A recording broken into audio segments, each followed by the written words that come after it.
कहि रे अरे बाप रे कौन चीज कहि रे तो कहि रे बोला कर आयो माई अरे माई रे अरे आयो दादा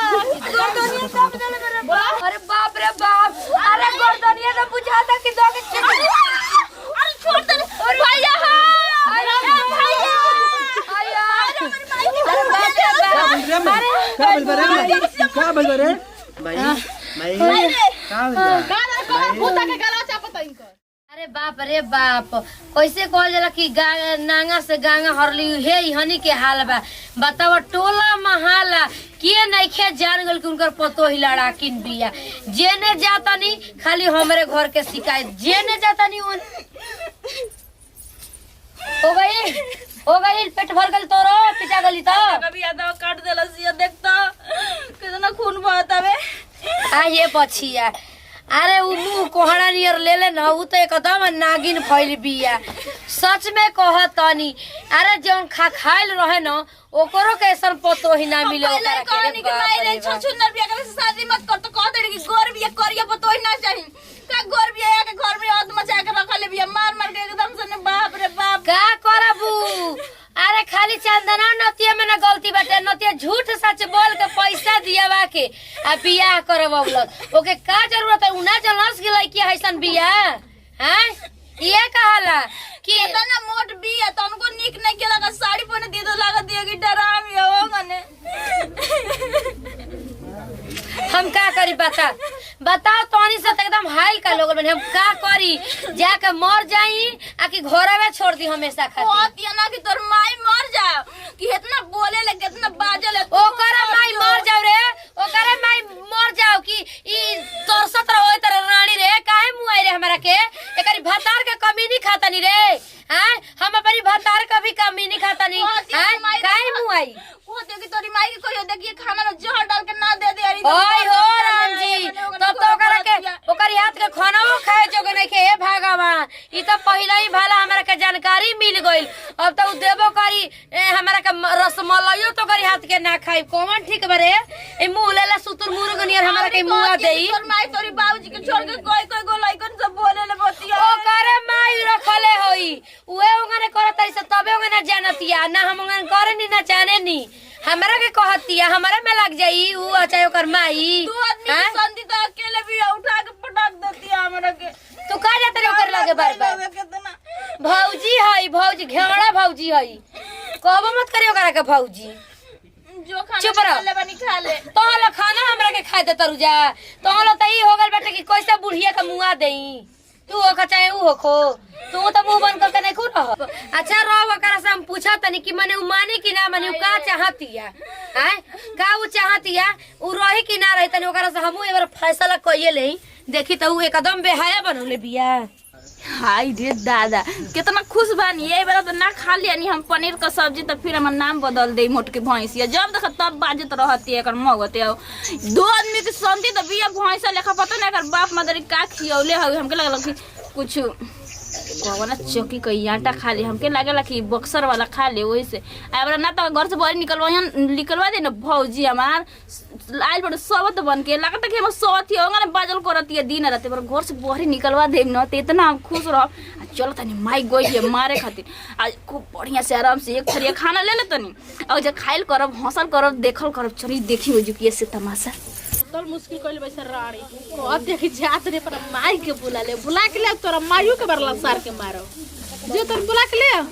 हमरो ए बार देह में खून फाटता बहुत दिन से हमरो हाथ को फुलाता मारला बिना मारो बार तारा माइयो के तोहरो के कानो हां अब उहाई ना लगी त कब उहाई लगी देखला बुझाता कि कुंभकर्ण का माई सुतल बड़ी ओंगने आके जे पसरल बड़ी बेगनिया का चाहत रे कि हम ना कड़ैनी हई कैसे तू बोलत है रे तू माने तोर बेटिया कैसे बोलती रे कैसे बोलती है हम तोर का जी कही तोर बेटिया हमर करे तोर का जी कही तो तुम मने के छोड़ देलियो चुमा देलियो करा के तू ना मर लियो तो मने ई बता उ बड़ बिया कि तू बड़ बड़ी मरने के बुद्धि हम बड़ में तू ओकर हम तर पतो ही होतो हई हमरा के तू उतरले बड़ू ना तू हमर माई हड़ू बाप के मेहर हड़ू ना तहर माई काहे के हई तू हमर माई हऊ नहीं के बुझत कि केतना मेहर बन के बैठल बड़ू हैं आ कहे तूरा तारी कुर्सी कम बोला ठीक बा काहे खाती कम बोला माई आई हमर हौगा कि कम बोली डेरा दे तारा से बनाबे माई तू ही ना कह तारी तू ही लगाबे घरी हां पटकबे करबू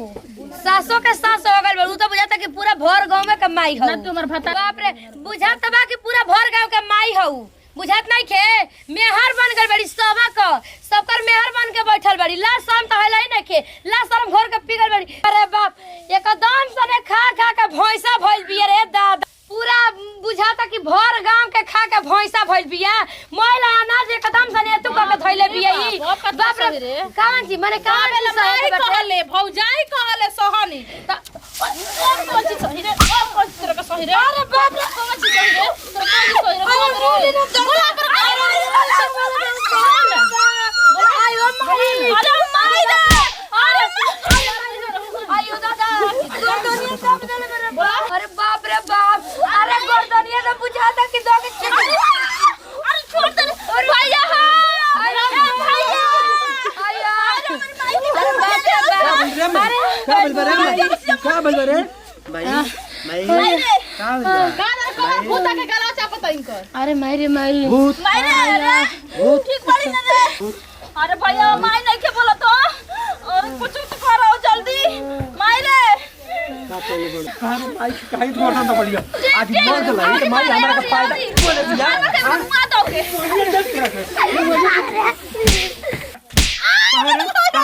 काहे मत दिया माई रे माई ये देख तेरा शांति तू हमरा माई के काहे बोली शांति काहे कोशिश कर लियो बोले के ना भी बोले के बोल नहीं के माई के भूत बनाबी माई के वजह से बानी जा माई के तुम मुआवा तड़िया ऐसे काहे कर दे कहा तोरा के दुख तकलीफ बा जल्दी ना बुझे छोड़ा हमरा बुढ़िया के का बुढ़िया रे तोरा के मुआ के दे गिरा दे अरे के तो सुधार आबे माई उला के दे तोरा के चल मैं उठा अरे बेला ना अरे माई चुप तो टेंट बाजा में अबे भर्ती कर पानी भइयो ना माफी माई पूरा ये दे दिन का माई बोलते आराम से पानी भर के पानी पियो हमरा के पानी भर के पियो आराम से नहीं थे डरा अरे हमर माई वहां सर हम बुझाता हां जो अच्छा जो हम दूसर बियाह कर लेम ना खाली मोटा दर्द ठीक कोई ना कि भैया मरना तू काहे बचा तू ये दे बुन करे काम का कर करी रे दादा कहीं कि मुआ दे ना जाई भलू का ठीक रहल हम तो चाह दिन के मर जाओ के घर में से निकल जा दे जाओ ले चल डॉक्टर के रे चिप देले में नटैया चल ठीक हो जी तो चल हम जा दे हमर दूसर बियाह कर दे हमर देख फौजी के बहन से हमर शादी करे के बटे को दे हमर बियाह कर दे दूसर ठीक ओ मोटकी के हम रखम ना डराम सेट के ओके टेंट बाजा में भर्ती कर ओके पानी भर जोगे से पानी भर के पियो सर ठीक ना दूसर बियाह कर पानी पियो सब चल एक दवाई करें चल मैं तू टेंशन मत ले तोर बेटा अभी जिंदा बाटे भले आवारा बा पागल बा दोगला बा हरामी ना लेकिन तोर सेवा करत चल चल भाई चल अरे तो दुख बोल तकलीफ लेके ना जाते गर्दनिया सर हमारी